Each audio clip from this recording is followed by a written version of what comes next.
Welcome to the DMZ, everybody. Good morning, Matt. Wednesday morning. Hello, Bill. Good to see you. I'm sorry we missed each other last week. Ships passing in the night. Yeah, I will take most of the blame for last week. Some weird scheduling stuff popped up, and I apologize. You got a little heat on Twitter. Someone said that we said we would see them next week, and we didn't. That's a lie, Bill. I know. It's not a lie if you believe it's true, though. We did not intend to miss this past week, but we did not. And I'm hoping we can also. You and I have not discussed this, but here's hoping we can do a DM Zoom this week as well. Yes, I see no reason why I shouldn't be able to do that. Yeah, and that, of course, is a special conversation that we have with supporters of ours personally, of our podcast. Patreon supporters. If you're not yet a Patreon supporter, either of us, you don't have to do both. Just one of us will get you get your VIP tickets to the DM Zoom every Friday. Shifting times, but almost always Friday, and we'd love to see you. Amen, brother. Well, we got stuff going on. What do you want to talk about? Well, I think the New York City mayor's race is fascinating. I've been tweeting about it a lot. I've written about it a little bit. And a couple of people in my feed are like, why are we all talking about New York all the time? Blah, blah, there's the whole rest of the country out there. I don't think New York deserves to get more attention than any other major city. And I grant that New York often gets outsized attention because of it's a media capital. But I do think this is a relevant story. I mean, the mayor of New York is not an insignificant figure. New York City is bigger than some states. It's a major component to the national economy. So a mayor's race there is always significant.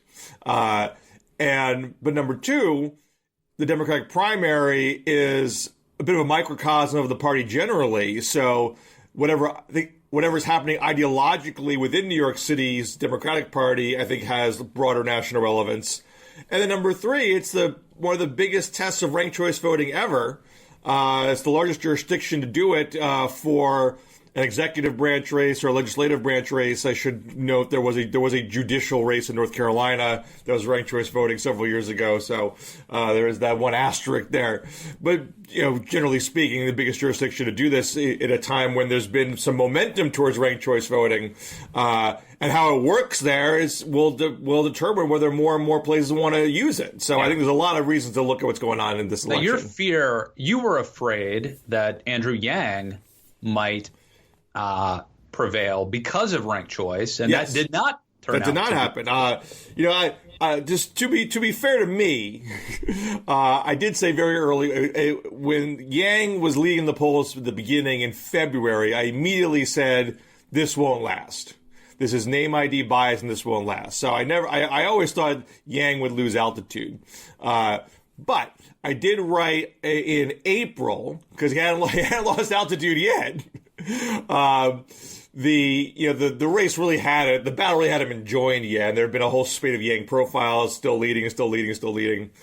And so part of me thought, well, maybe he could lose some altitude, but if he's still getting this much press, people might not vote him choice number one. Might say, yeah, he's still in the mix. I don't know who the other candidates are. I'll make him 2 or 3, and then he sneaks in that way. So I did worry about that, and I thought it was a reminder to the other candidates, look, you can't just sit idly by and let Yang get all this free coverage. If you're going to beat him, you got to people have to learn how this system works, and you got to tell your supporters, hey, don't rank this guy. Now, granted, Yang tried to pull it on Adams. Yang tried to say, don't rank Adams. And tried to form a quasi-alliance with Catherine Garcia. And this is something that I wrote about just this past weekend. You have to tell us who is Adams, who is Garcia. I know nothing about New York. Okay, so let's back up. At the end of the day, we had 4 candidates who were running stronger than the others. Eric Adams, who was Brooklyn Borough president, former state senator, former police officer, African-American, but someone who was a police reformer inside the police department. And so he tried to trade on both aspects of his bio. He made crime front and center and said we have to take crime seriously. He even said he'd bring back stop and frisk in a reformed capacity. But at the same time said, I'm someone who was beaten by a police officer when he was young and joined the police force to change the police force. I know what happens to African Americans. I know racial profiling, and I'm going to do something about it too. So he tried to get it both ways. Then you have Yang, who we know ran for president, was a basic income guy that got kind of downplayed in this primary. He ran on a modified, limited version of it, but didn't talk about it all that much. Shifted to being like, I'm going to be cheerleader for the post-COVID comeback, and then turned negative against Adams as he started to fade and had struggles with people believing he was really was qualified for the job. Then you had two women that had good late runs. Catherine Garcia, who was a former sanitation commissioner under de Blasio, but left, I think last year or this year, I can't remember exactly when, and got a reputation for being like the most qualified in a technocratic sense. She never run for office before, but she had been, in the administration and generally seen as a good manager. And got the endorsement for the New York Times and the Daily News, and that gave her a wave of publicity, which elevated her into the top tier. Then you have Maya Wiley, who out of those four was the only person running on cutting the police budget, transforming the police in her verbiage, got the AOC endorsement. After Scott Stringer had a sexual misconduct charge levied at him, Stringer had been gathering progressive endorsements. He ended up losing them, and Wiley ended up being the person who got the most progressive backing, and that boosted her into the top tier. Wiley also African American, and polling showed that second to Adams was getting a decent share of the African American vote, whereas Garcia was getting a lot of white vote, Manhattan vote, upper middle class, progressive vote, or progressive / moderate vote.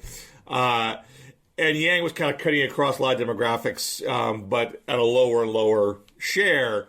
And so we don't know who won yet because it's ranked choice voting and they're waiting for absentees to come in. We're not getting the multiple round calculations till all the votes are in, so it could be several weeks.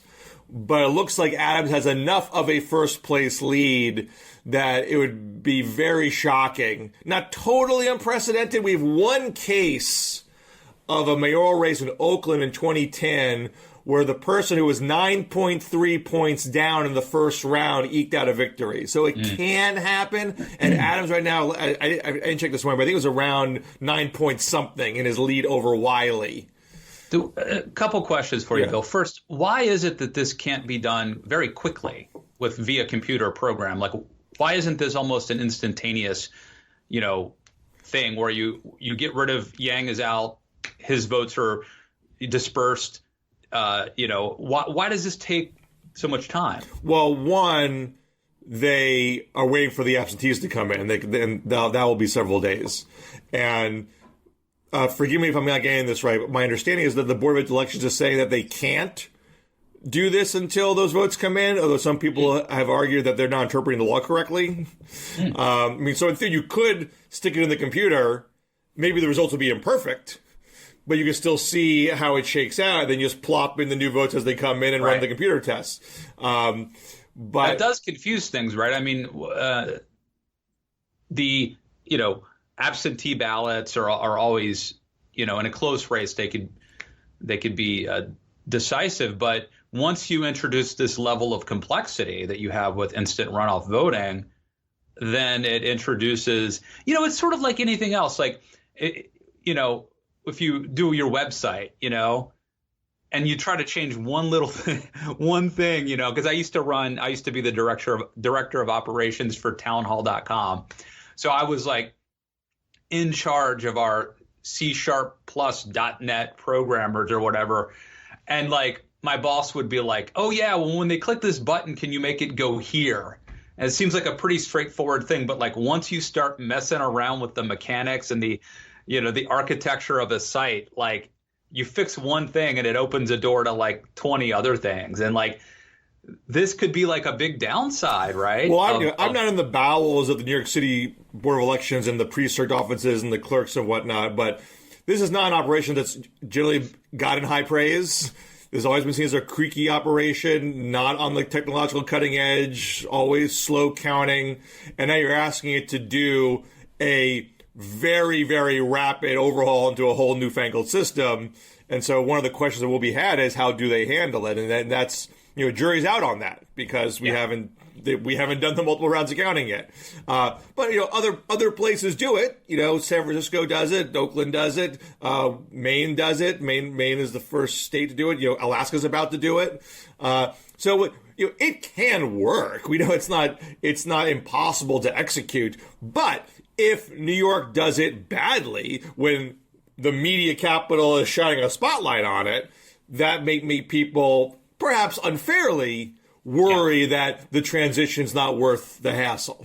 And that was really the thrust of your column, right? As I recall, it wasn't. I think you were probably using Andrew Yang as maybe the hook, the news peg, but really, correct me if I'm wrong, Bill, wasn't your big argument that New York could set back the cause of what I wrote about this in April? Yeah, I mean, I said that ranked choice vote was being tested on a number of fronts. One is logistically. Would it run smoothly? Would people be educated well enough to do the balloting without problem? There's a lot of languages in New York, so you got to teach people what to do. Are there going to be? I mean, I've not heard anecdotally of people actually complaining as of yesterday. So perhaps that hurdle has been cleared. There were reports of we don't know if people, our ballots going to be thrown out because they weren't filled out properly and stuff like that. I haven't heard those kinds of criticisms, so I think that hurdle appears to be a non-factor, but they could still have logistical problems over the next several weeks that could rub people the wrong way. But I think the biggest thing always was the result. Would people like who became mayor through this process? And, 96% of the time in the ranked choice voting elections we've had in this country, the first round winner is the final round winner. So really no big deal.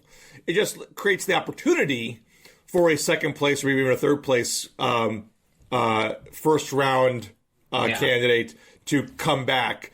And I mean, I think the context of all of this, to be honest, is if Republicans had ranked choice, this is like the elephant in the room. If Republicans had ranked choice voting in the primary in 2016, would Donald Trump have won the nomination? Yeah, I mean, it's a real question. I mean, because normally first round winner is final round winner. But if your first round winner has a ceiling, can't pick up one of those second and third choice votes, you have the chance that you won't be the final nominee. And it has happened. And so, to a ranked choice voting advocate, this is a feature, not a bug. The whole point is a candidate like that should not win. A candidate who really only has plurality support, but doesn't have that broader support and couldn't win a traditional runoff, that person shouldn't be mayor or governor or president or nominee or what have you. So the idea is to keep these fringe candidates out and to have a consensus candidate. But the interesting thing, Bill, is, I think conventional wisdom was that Trump had a ceiling. But in actuality, I'm not sure. I mean, it's entirely possible that Trump was the second choice of Ted Cruz voters, or even maybe he was the second choice of Marco Rubio voters. We assume that Trump had 30% and they were unmovable, but that Rubio voters would have hated Trump. And that's not necessarily true. Well, not necessarily, but I do think there was real nervousness and animus. I mean, Trump did lose to Cruz in Wisconsin. There was a last stand. And a lot of those evangelicals who were behind Cruz needed convincing after Trump wrapped it up. And it was an immediate push, but there was a real push after that to do the Supreme Court list. To have people like Huckabee and Carson go to other evangelicals and say, I know you're worried, but trust me, he's going to be with us on judges. It's going to be okay. So that hadn't happened yet. And by the way, since you've invoked that, let me just say that was brilliant. It was vitally important that Trump that he did that. And it did lead to 3 Supreme Court picks that are going to be very important in the coming weeks and years. So to circle back to New York, what is potentially fascinating here, and again, we don't know yet because we got to see the multiple rounds, but assuming Adams is the final winner, one of the things that can happen in ranked choice voting is you have alliances. Because you can rank more than one person, candidates can have an incentive to partner with other candidates to try to block out a candidate in front of them. And we saw this almost. So we have 2 examples in California that are interesting. One is Oakland mayoral race, where Jean Quan was second choice in the initial round, behind by 9 points, but still wins. The front runner, the first place person, was relatively conservative. This is still a Democrat, but a relatively conservative Democrat. I think it was a nonpartisan contest. But Quan did the extra hustle to be everybody else's second choice pick, and was able to use that to get ahead of it in the final round.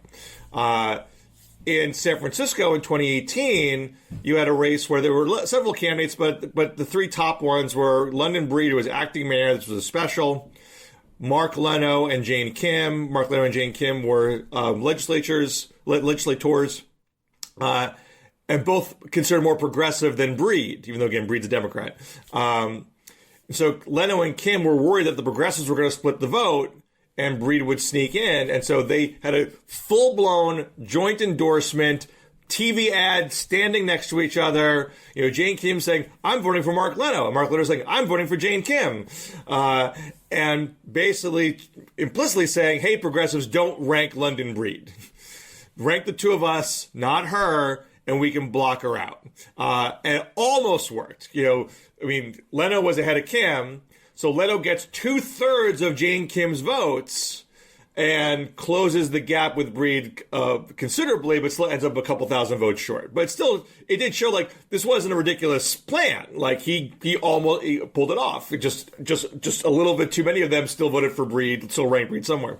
So in this race, you had at the end of the race Andrew Yang and Catherine Garcia kind of sort of trying to do that, where they have an event together on Saturday. They have joint literature printed up.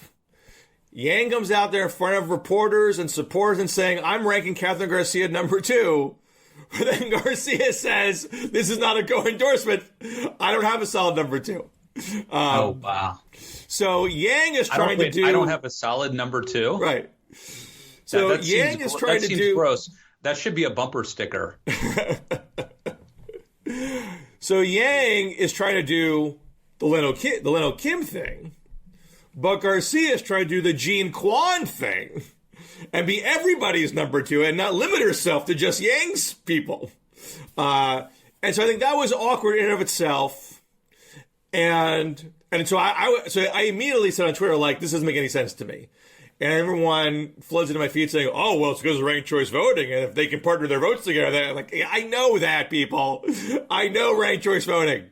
But I think what the candidates themselves, their campaigns didn't get, they had a very crude plan. Oh, Garcia votes plus Yang votes equal more votes. So we just put our votes together, we can get ahead of Adams. And I mean, it was like, it's not that simple, guys.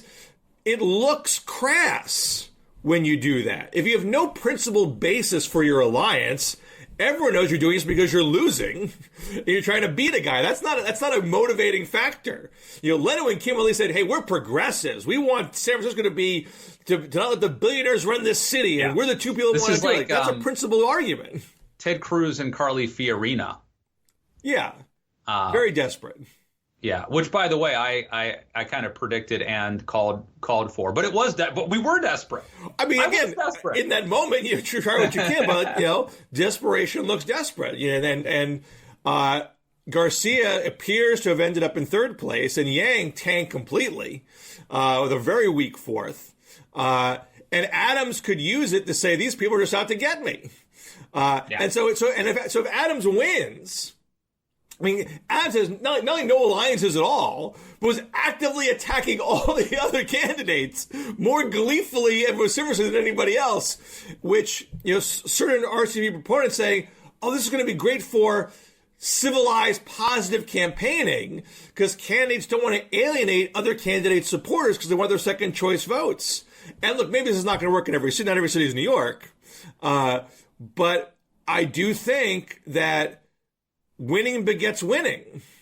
And if you're the candidate making a lot of noise and getting a lot of attention and showing strength, even if you're attacking someone's opponent, you may still get that person's second choice or third place vote. I mean, that appears to be where Adams is sitting right now, because again, he doesn't need that many second choice votes to get where he needs to go. Let me ask you this question. Okay, so Andrew Yang, he obviously ran for president. When he ran, it was one of those things where, like, who is this guy? Why is he running? But he kind of caught fire and developed a cult following. And obviously he didn't win, but he kind of failed forward, and he really was very likable. And he came out of the presidential race with like a CNN contributorship. And I don't know, just he had gained a lot of fame and publicity and was very liked. And he tried to parlay that into this mayoral run in New York, but this failed as well. And I'm wondering, does this actually now hurt him? Like, would he have been better off sort of riding the fame of the presidential race? Does this take him down a peg? I know there's some Yang fans in the DMZ, and they always hate when I talk smack about Yang. But I do think this was a bad choice for him to make for himself. He's a resourceful guy, and maybe he'll have a third act. But he did take. I mean, he was literally nowhere politically, literally nowhere, had no business being a presidential candidate.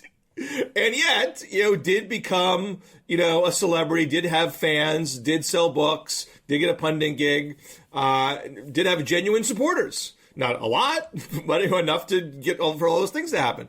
But his main thing was UBI, was universal basic income. Like, he could have been a CNN pundit / UBI advocate. He could have started a UBI activist organization and promote UBI pilot projects around the country. I mean, there's another group that's doing that, but they have some ideological differences how they want basic income to work in regards to other welfare benefits. So I thought he was in well positioned to do something like that. And instead, he gets talked into running for mayor, and he loses that focus. He's not known as the UBI guy as much anymore.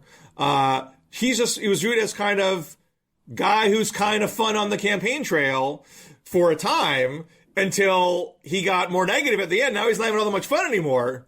And so it's not even clear like what he actually represents and stands for at this point. So, I mean, I'm not saying he can't rediscover something. He still has a donor network. He still has people that like him. He still is, I think, good on TV. Maybe CNN would take him back. But I think, like, what does he represent has gotten kind of muddled. Yeah, but also, I mean, like, when you lose, now look, Newt Gingrich lost 3 times, Bob Smith lost 3 times, and there's a lot of politicians. Abe Lincoln lost a few elections. Believe me, last time I checked, he wasn't always 2 elections. He wasn't always the winner. Did he run again for the House? I'm trying to remember if he ran for the second term of the House, or he just or if he lost I think it was like a deal where you would just serve one term. That's right. Yeah. So he only lost the one Senate race. There have been some pretty good politicians. There's a state legislative race he lost to. Anyway, sorry. Reagan loses in '76, in the primary. People sometimes it's not automatically a killer to lose a political election. Having said that, he loses that first race, but it feels like he still won. You know what I mean? He's still kind of a winner, and he's up and coming. Now he's lost 2 races in like a year. You know what I mean? Like in the span of a year, he's lost 2. Like, does that change his vibe? I mean, his reason for running for president was to popularize UBI, and he had some success in doing that. So, I mean, that's what your single issue candidate's trying to accomplish. Everyone knew he wasn't going to be president, but he was trying to be mayor. And so that hurts more, right? It does. And it exposed the fact that he had no business being mayor. I mean, the argument against Yang was that he is manifestly unqualified to run one of the most complicated cities in the country. And that argument carried the day. That's what hurts. It's not like you ran a respectable race but you came up short. Like your main weakness was something that the bulk of the city accepted as accurate. And I don't see how as far as elective politics is concerned, he is seen as someone who was in over his head and didn't have substantive things to say about tough issues facing the city. So that's really hard to go run for something else now without doing something to show, I've done some extra work here. I've put in some effort to be more knowledgeable about the things that I'm supposedly talking about. I think it hurts. Look, I always argued that he was very intellectually thin on UBI. And perhaps that this problem spills over into that. You can't just immediately run out and be a UBI guy without putting, he would always say, I'm the math candidate, but his math didn't always add up. So he has to really get his numbers right, I think, to regain some of that credibility. You can tweet your thoughts to @BillScher and just hashtag it Yang Gang when you do that. What else do you want to talk about, Bill Scher? Well, if we're sticking on New York, though, Adams winning is not insignificant as far as the Democratic Party is concerned. This is someone who ran very explicitly as an anti-crime candidate. Someone who said he was going to carry a gun as mayor. Someone who, his home stretch argument was, we can't have a progressive city without having a safe city. I'm not quoting him here, but that's very much the message. He was trying to not make that progressivism and being anti-crime as opposite positions, and that worked. I mean, not only did it work, it carried the day with black voters. It carried the day with working class voters. This is a Biden-like coalition. Yeah, and I think this must speak to the resonance of the crime issue. That crime, was it the number one issue in New York? I forget. Yes, it was there was polling that showed that. So that's a big deal, and it's both a challenge and an opportunity for Democrats. It seems like this guy sees that opportunity. If he will govern that way, actually, that's another question. Let's be very specific here. Adams didn't run as a Rudy Giuliani conservative. Adams had a more nuanced message than that because he's still against racial profiling. He's saying you can do stop and frisk without being racially profiling, which not everyone agrees, of course. But my point is, there is an uptick in crime going on. I think Biden's going to speak about crime today. I'm not sure exactly what he's going to say, but there is a way for Democrats to take crime seriously without abandoning every progressive criminal justice reform that they believe in. It's kind of like you can talk about immigration reform and also talk about securing the border. You can do both things. And Adams suggests, we had a DA race in Philly where a very progressive DA won the primary again, which made some people think, progressives can still do the same old thing in cities and not be punished for it. And it may depend on the city. But Adams, I think, suggests you got to be a little more careful in how you want to blend those messages so the median voter still thinks you're going to address crime because the median voter does not want crime. You got to be able to say, I'm going to take crime seriously while also doing progressive reforms. And that's, it can be a hard line to walk. Adams had the benefit of being both a former cop and African-American, so he had credibility on both sides of the coin.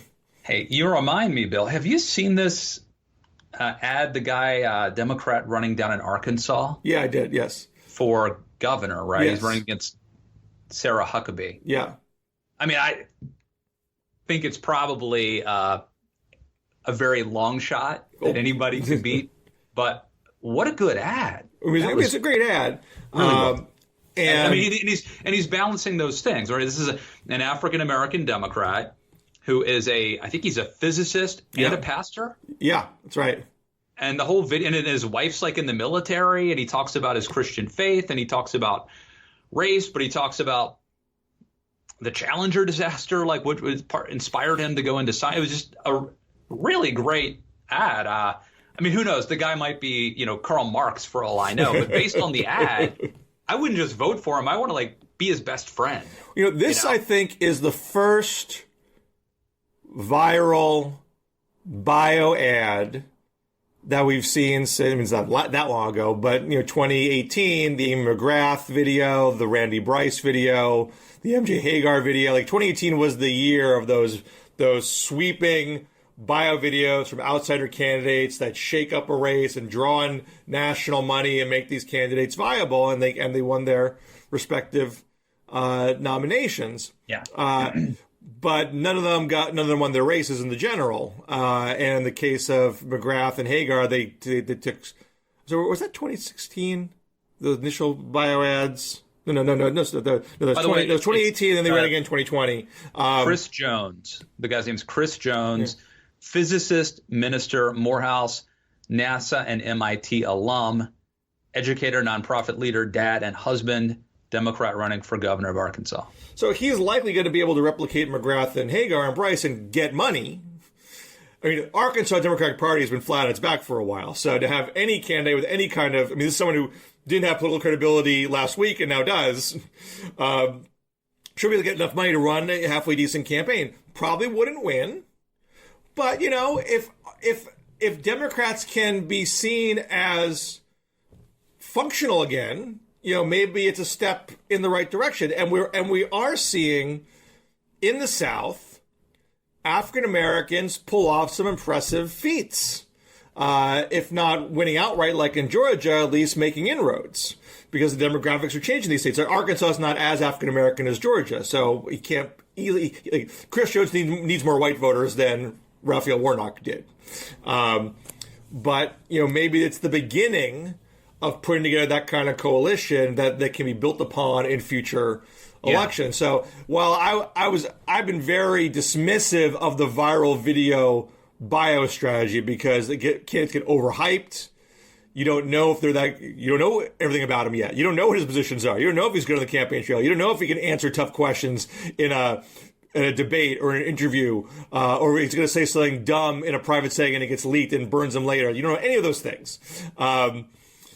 But considering where Arkansas is for the Democratic Party, I think you need something like that to get off the mat. Yeah.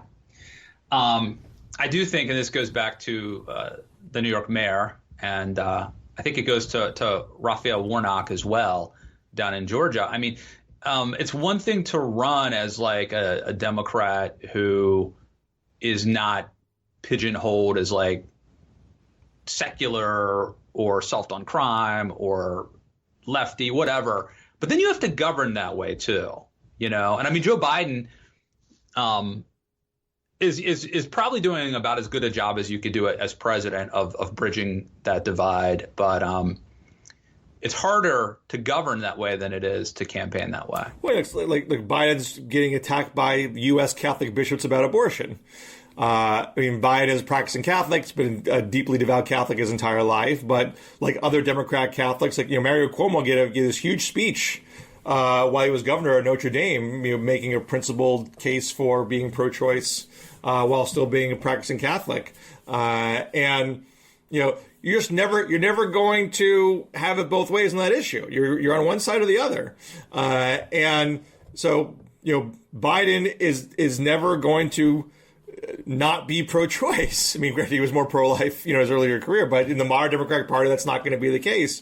And my kids are like very confused by just literally this morning, as I drove to Starbucks, they just this morning asked me like why Biden is pro-choice, why, and I explained he basically has to be like this is but because your kids don't love Trump, right?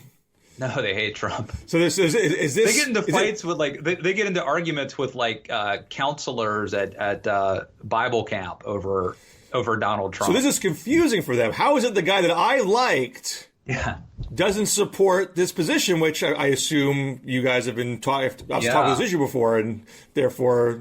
Well, remember, I've talked about this before. How my mother-in-law got to the boys like 5 years ago on the abortion issue, and they were like, why does Hillary Clinton want to kill babies? Like that was like I came home from like New York, a trip to New York, and was greeted by that. So she got there before I did. So. So Biden, I think, he is going to be the Democrat Catholic. Democrat Catholics have always been, and there are plenty of Democrat Catholics out there. The Catholic vote's not a monolithic vote. So I don't think Biden's hurting himself by having this controversy with the U.S. Catholic bishops. If anything, this is hurting the Catholic Church by making them seem very narrow and not even playing to everyone in their own flock. And I think for Biden, it's more important that he be able to show that he's not hostile to religion. Yeah. I don't think the Catholic bishops are going to make Biden seem a-religious or anti-religious. That's not possible. Biden is kind of immune to it. I mean, he's suffered as much as I don't think he's going to lose. The people who aren't going to vote for him didn't vote for him probably. Who's doing a good job at this though, Bill, of bridging this gap? Joe Manchin. Well, Manchin's breached that gap for a long time. And he is making some progress on infrastructure, though that deal's not sealed yet. But he's now getting more attention this week about voting rights because he crafted this voting rights compromise. He cut a deal with Schumer that he would vote for the initial cloture vote to move to debate on the floor, where his compromise would then get moved on the floor, but then Republicans wouldn't let that debate proceed. And so this is making people say, hey, Manchin, can't you just see the writing on the wall here? They're never going to work with you on this. You got no way you get this without getting rid of the filibuster. But of course, Manchin still says, I'm still going to pursue bipartisan compromise. And Sinema has an op-ed saying how great the filibuster is, which is driving progressives up the wall. And I just think, and I'm in the middle of writing this column right now.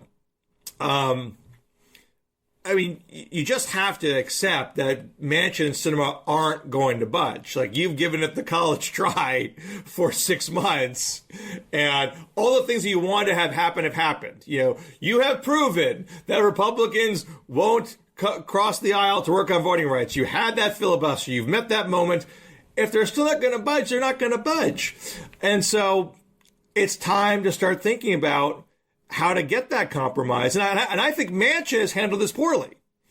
I think Manchin should have recognized that the way these compromises have a shot is center out. You get the group of 10 or the group of 20, 5 Dems, 10 Dems, 5 Rs, 10 Rs. You get that initial compromise. You get a lot of attention around that compromise, and you put pressure on the two parties to get on board. That's what worked with the COVID relief bill in December.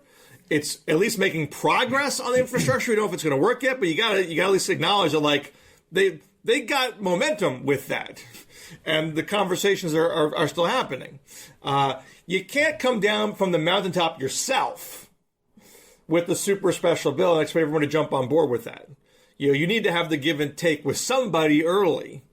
And Manchin has not done that due diligence. So, of course, Republicans aren't going to jump on board. In fact, Manchin comes down with this compromise, and Stacey Abrams comes out for it, then immediately Republicans get triggered and say, well, if she likes it, then I don't like it. I mean, that's what you avoid if you're talking with a group in the first place. So Manchin still has the ability to convene those talks. And again, can say to Democrats, look, you have no other option because I'm not going to let you have another option. But he needs to convene those talks and find out where that middle ground is. And this is where people, I think I'm insane. But I do think that middle ground exists, but it requires just a wholly different understanding of the issue because everyone's preconceived notions are so off the mark. And Manchin has not done any work at all well, actually, I take that back slightly because somehow, and I'm not sure if Manchin gets the credit for it, we have seen Democrats starting to change their opinions about voter ID. recognizing that voter ID has not been the death knell for them in past elections, and are allowing Manchin to propose a version of it. Stacey Abrams. Yeah. Even, right? That's a big deal. I think it's a very big deal. I mean, now, granted, Manchin's proposal is a soft voter ID mandate, where it's not strict photo ID. You can bring your utility bill, and that would count. And that's fine with me. I heard. Well, I think there should be photo. I think there should be photo ID. But I heard David Axelrod say on Hacks on Tap that African Americans are in favor of voter ID because they think it's going to be harder to hassle them if they have the credentials or the paperwork. Interesting. Which is an interesting point, but I didn't know that. But that's well, and I talked to our friend Chuck Ward about this when I wrote about it earlier in the year, and I think other conservatives are like this. He's like, I'm for voter ID, but make it easy to get the voter ID. Yes. Don't make it complicated. Make it government issue to everybody. It doesn't have to be a driver's license. Make sure everybody has something, and then it's a non-issue. So there seems to be. If you can't get one, we will give you. You can get one for free, basically. Yeah. And make it easy to get. Do the outreach. Make sure they get it. So it seems like you can get some compromise there. But if that was worked out behind closed doors in advance, perhaps Stacey Abrams' comment would not have triggered the Republicans. But again, a little bit of progress there, and maybe you can build on that and do something a little bit broader. Yeah. And this is what I'm going to give you a preview of what I want to say for my column here, because I think I would do a 2 or 3 prong bill. Maybe one of the prongs being a voter ID. Second prong I would do is felon enfranchisement, because I think I've talked about this before on the show. Most ex-felons are white non-college voters. They're disproportionately African-American, and so it's of interest to African-Americans and of interest to Democrats in that fact, but you can go to Republicans and say, look, hey, I'm a Democrat. I got to deliver for our base. I got to do this. But hey, wink, wink, Republicans, you're going to get more votes out of this. You're going to net more votes with this than we are. Well, let me ask you about the merits, though. Like, substantively, the merits. Like, should people who are felons be – like, what if they're violent? What if they were convicted and they're out now, but they committed some sort of violent crime? Should they get the right to vote later? I mean – You're a citizen or you're not. If you're not, I mean, there's 2 ways you can draw this line. You could say, look, if you've done your time, you've paid your debt to society, you get your rights back. And I would say that's probably where most Republicans are on this question, to the extent that they are willing to. I mean, we do, the Republicans have supported this. It passed by ballot in Florida. When I talked to Chuck, another Republican, about this, that's kind of where they were. The Florida bill got modified where you had to literally pay off every debt, every financial debt. It wasn't just being out of jail. You had to actually pay any remaining fines too for getting your rights back. And some Democrats thought that was dirty pool, and Republicans said, look, that's fair. Now Democrats are more inclined, this is in HR 1, to say if you're no longer incarcerated, so that may be that your sentence is over, it may be that you're on parole. But if you're not incarcerated, you should get to vote. And that might be a standard that Republicans don't like as much. But in any event, still your average ex-felon is white non-college. And research shows, there's academic research on this, that being incarcerated doesn't make you more progressive. Like if you're white non-college, you're more likely to vote like a white non-college person. If you're black, you're more likely to vote like you're black. I would say that's especially true in the Trump era. Yeah. I mean, voting for Mitt Romney is different than voting for Donald Trump. I think a lot of, white convicted felons might be more likely to pull the lever for Trump than Mitt Romney. It's just, maybe I'm wrong, but it seems that way. So I think you could do that piece. And I mean, we talk about voting rights. This is literal voting rights. There are people who do not have voting rights. You'll be giving it to them. Now, granted, and there are states where that already is the case, but there are certain states where it's not. And so just make sure everybody has voting rights if they're out of prison, and or if they've paid all their debts to society. Third prong I would do, and this gets to the election subversion question. Now, there is a law on the books that you can't tamper with elections. You can't manipulate tabulations. You can't throw away votes. You can't create fake votes. That gets you up to 5 years in prison. Now, there are people who say, look, that's on the books, but maybe these Trumpers are going to get around that with what they're doing at the state level now. They'll create legal ways to warp the vote and avoid that statute. I get that. But if you change that law and make it, instead of 5 years, make it 20 years and advertise that fact, does that put the fear of God to some people? Does that make a local election board person say, I know they're saying I can do this, but do I want 20 years in prison? Do I want to take that chance by getting a little cute here? Maybe I'm going to think twice about that fact. And mind you, there are Republicans who think the Democrats cheat, who think Democrats in Atlanta and Detroit are stuffing ballot boxes.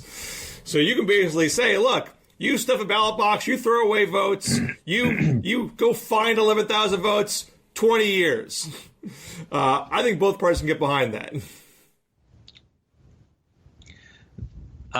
So that's a preview of the column. That's going right. to be Washington Monthly? That's what I'm going to write it for, yes. Nice. But do you think you can get bipartisan support for that? I don't know. I don't know if you can get bipartisan support for anything big, right? The key would be to keep it that's pretty narrow, mind you. I mean, there's a whole bunch of stuff in H.R. 1 that doesn't get into gerrymandering, doesn't get into public financing. And I know there have been a lot of things that have passed this year, that we don't know about, but that's such a Bill Scherian point to make. But would Mitch McConnell, if it's a big deal, if it's an election law, would Mitch McConnell let anything pass? If I'm telling you, you're going to net votes, why not do it? Because he doesn't want to give Joe Biden another win. That makes it look like Biden. It makes it look like Biden's getting things done. Biden is bringing people together. Biden is accomplishing things. Doesn't want to give him that, to check that box.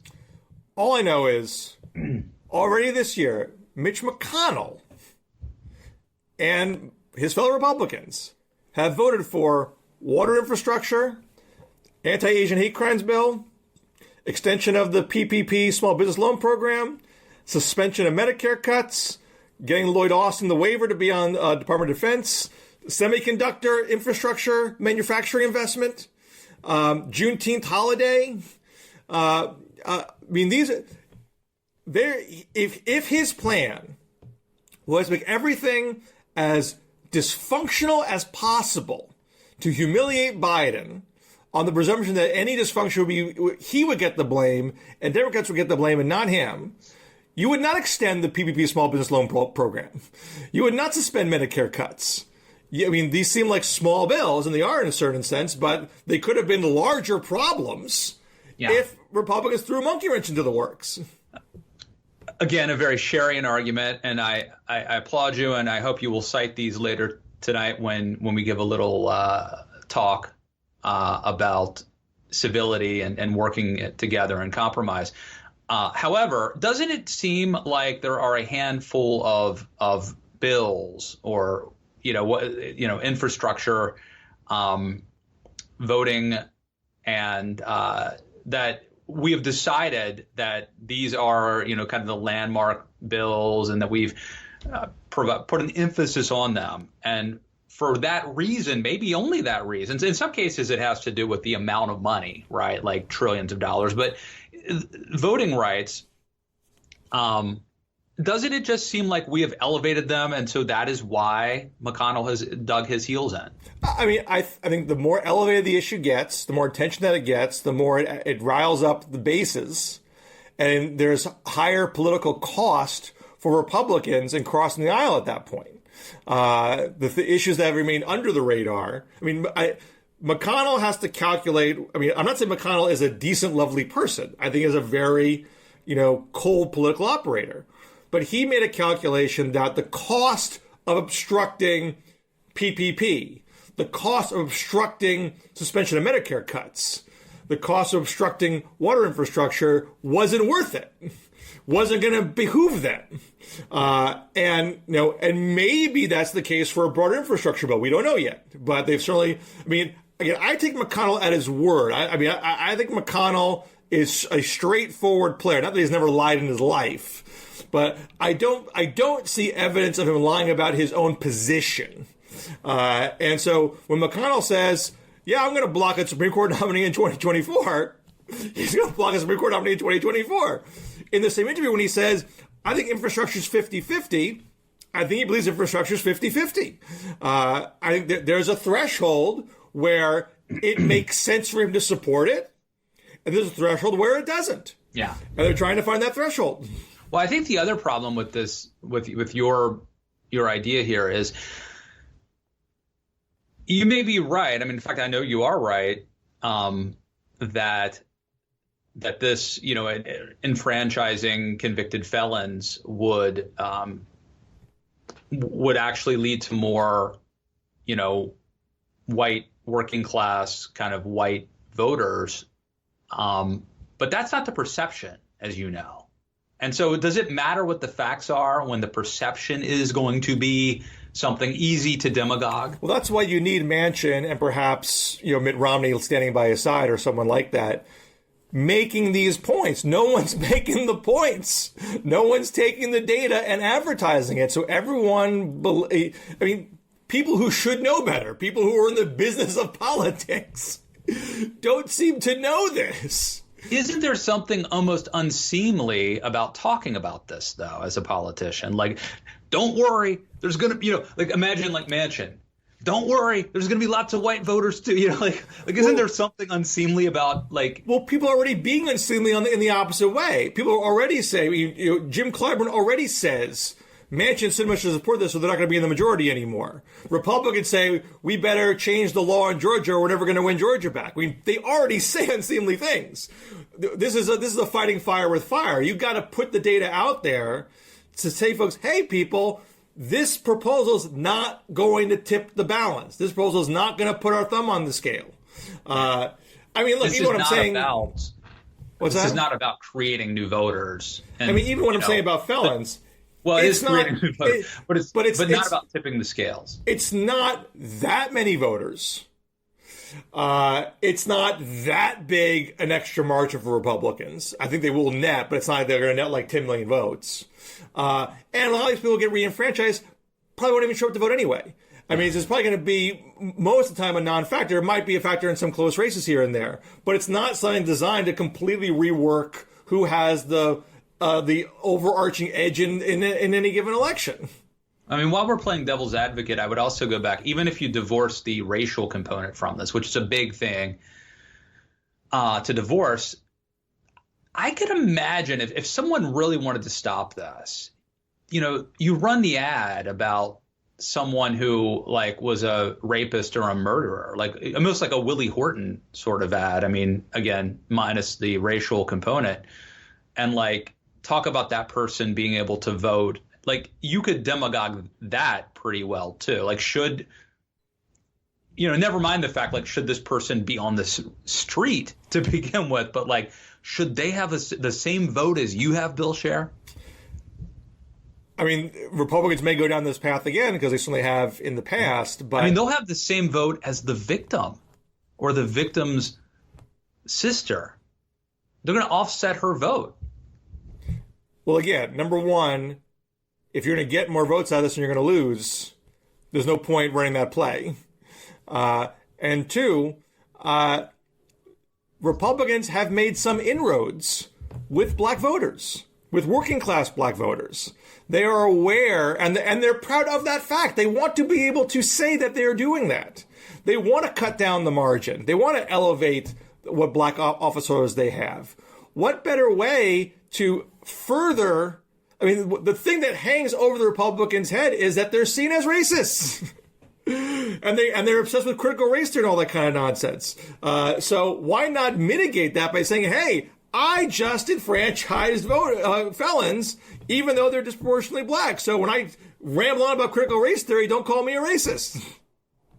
Since you said critical race theory, let me do a cheap promotion here. I just talked to Katie Herzog of the Blocked and Reported podcast, and that was our topic. I asked her, what is critical race theory? Is it a thing?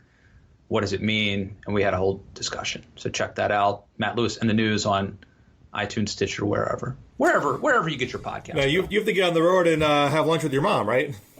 Yeah, this is my little focus group. I'm going to Frederick, Maryland, and having lunch with Mom, and we'll find out what everyone in the family has to say. She's out my eyes and ears, so this is helpful. It's my research. Very exciting. Maybe we'll get the report on the DMZoom on Friday.